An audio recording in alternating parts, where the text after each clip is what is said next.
ನಾನು ಮುಖ್ಯಮಂತ್ರಿ ಆಗಿರ್ಬೋದು, ಆದರೆ ಒಬ್ಬ ಕಾರ್ಯಕರ್ತನಾಗಿ ಇವತ್ತು ನಿಮ್ಮ ಜೊತೆ ಕೈ ಜೋಡಿಸಿ ಈ ಪಕ್ಷವನ್ನು ಮತ್ತೆ 2028ರಲ್ಲಿ ಅಧಿಕಾರಕ್ಕೆ ತಂದು 2029ರಲ್ಲಿ ಈ ದೇಶದ ಪ್ರಧಾನಮಂತ್ರಿಗಳಾಗಿ ರಾಹುಲ್ ಗಾಂಧಿ ಅವ್ರನ್ನ ಮಾಡಲಿಕ್ಕೆ ನಾವೆಲ್ಲ ಸಂಕಲ್ಪವನ್ನು ಇವತ್ತು ನಾವು ಮಾಡಬೇಕಾಗಿದೆ.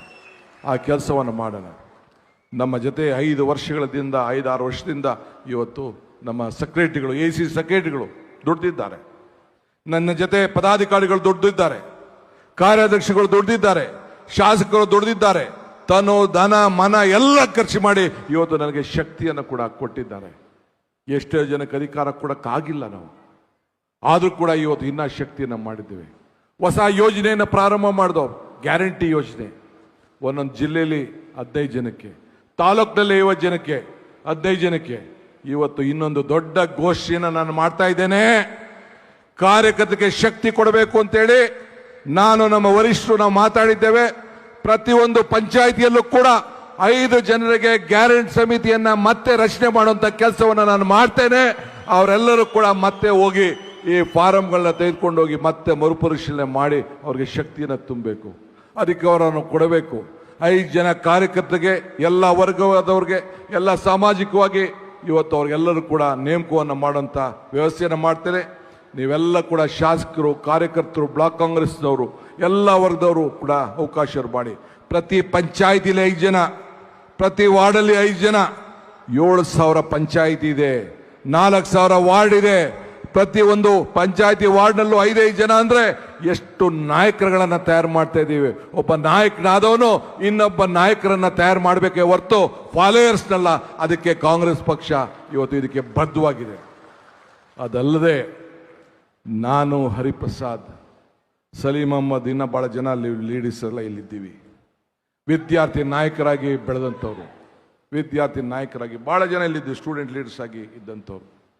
ಇವತ್ತು ಮುಂದಕ್ಕೆ ಇದೇ ಜೂನು ನೆಕ್ಸ್ಟ್ ಕ್ಯಾಬಿನೆಟ್ ಅಲ್ಲಿ ತೀರ್ಮಾನವನ್ನು ತೆಗೆದುಕೊಳ್ತಾ ಇದ್ದೇವೆ. ರಾಹುಲ್ ಗಾಂಧಿ ಅವರ ಮಾರ್ಗದರ್ಶನ ಇದೆ. ಈ ವರ್ಷದಿಂದನೇ ನಮ್ಮ ಪಂಚಾಯತಿಂದ ಪಾರ್ಲಿಮೆಂಟ್ ವರೆಗೂ ನಾಯಕರುಗಳು ಬೇಕು.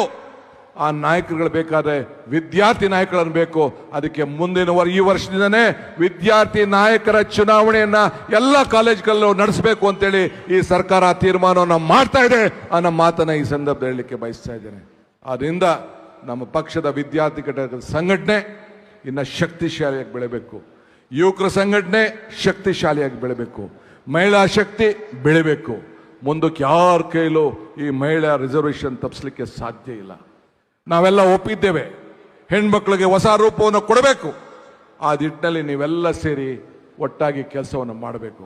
ಅಧಿಕಾರ ಯಾರು ಕೂಡ ಸಿಗುವುದಿಲ್ಲ ಅನ್ನೋ ಚಿಂತೆ ಮಾಡೋದು ಬೇಡ. DVG ಅವರು ಒಂದ್ ಕಡೆ ಒಂದು ಮಾತು ಹೇಳ್ತಾರೆ, ನೆನಪಿದ್ಯಾ? ನಾನು ಮಮ್ಮಾಡ ಕೈಗೆ ದೊರಜೆ ಹುಜ್ಜುಗವ, ನಾನೇನು ಹುಲ್ಲು ಕಡ್ಡಿ ಎಂಬ ನುಡಿಬೇಡ, ಹೀನ ಮಾವುದು ಮಿಲ್ಲ ಜಗದ ಗುಡಿಗೆ ತಾಣಿರುವುದು ಮಂಕುತಿಮ್ಮ ಅಂದ. ಈ ದೇಗುಲ ಜಗತ್ತಿನ ಗುಡಿಯಲ್ಲಿ ಎಲ್ಲರಿಗೂ ಒಂದಲ್ಲ ಒಂದು ಸಂದರ್ಭದಲ್ಲಿ ಒಂದು ಅವಕಾಶ ಸಿಕ್ಕೇ ಸಿಗ್ತದೆ. ನೀ ಚಿಂತೆ ಮಾಡೋದು ಬೇಡ ಅಂತ ಹೇಳಿ DVG ಅವರು ಹೇಳ್ತಾರೆ. ಹಂಗೆ ನೀವೆಲ್ಲ ಕಾರ್ಯಕರ್ತರು, ಮುಖಂಡರು ನನಗೆ ಸಿಕ್ಲಿಲ್ಲ ಅಂತ ಚಿಂತೆ ಮಾಡೋದು ಬೇಡ. ಪಾಪ BJP ಅವ್ರಿಗೆ ಬಹಳ ಚಿಂತನೆ ಇದೆ. ಏನಪ್ಪ, ನನಗೆ ಇಂಥ ಅವಕಾಶ ಸಿಕ್ಲಿಲ್ಲ, ಬರೀ ಸಿದ್ದರಾಮಯ್ಯನವರು DK ಶಿವಕುಮಾರ್ ಸಿಕ್ತು ಅಂತೇಳಿ ಪಾಪ ಕೈ ಒಸಕ್ತಾ ಇದ್ದಾರೆ. ಚಿಂತೆ ಮಾಡೋದು ಬೇಡ. 2028ರಿಗೆ ಮತ್ತೆ ನಿಮ್ದೇ ಸರ್ಕಾರ, 29ಕ್ಕೆ ನಿಮ್ದೇ ಸರ್ಕಾರ. ಅದಕ್ಕೆ ನಾವು ನೀವೆಲ್ಲ ಸೇರಿ ಸಂಕಲ್ಪವನ್ನು ಮಾಡೋಣ. ಇವತ್ತು ಇಂಥ ಒಂದು ಐತಿಹಾಸಿಕ ಕಾರ್ಯಕ್ರಮಕ್ಕೆ ನಮ್ಮ ನಾಯಕರಾದಂತಹ ಮಲ್ಲಿಕಾರ್ಜುನ್ ಖರ್ಗೆ ಅವರು ಬಂದು ಆಶೀರ್ವಾದ ಮಾಡಿ ನಮ್ಮ ಕೈ ಜೋಡಿ ಮಾರ್ಗದರ್ಶನ ಕೊಟ್ಟಿದ್ದಾರೆ. ಸಂವಿಧಾನವನ್ನು ಉಳಿಸಬೇಕು, ಕಾಂಗ್ರೆಸ್ ಪಕ್ಷ ಬೆಳೆಸಬೇಕು ಅಂತ ಏನು ಸಂಕಲ್ಪವನ್ನು ಮಾಡಿ ಮಾರ್ಗದರ್ಶನ ಕೊಟ್ಟಿದ್ದಾರೆ.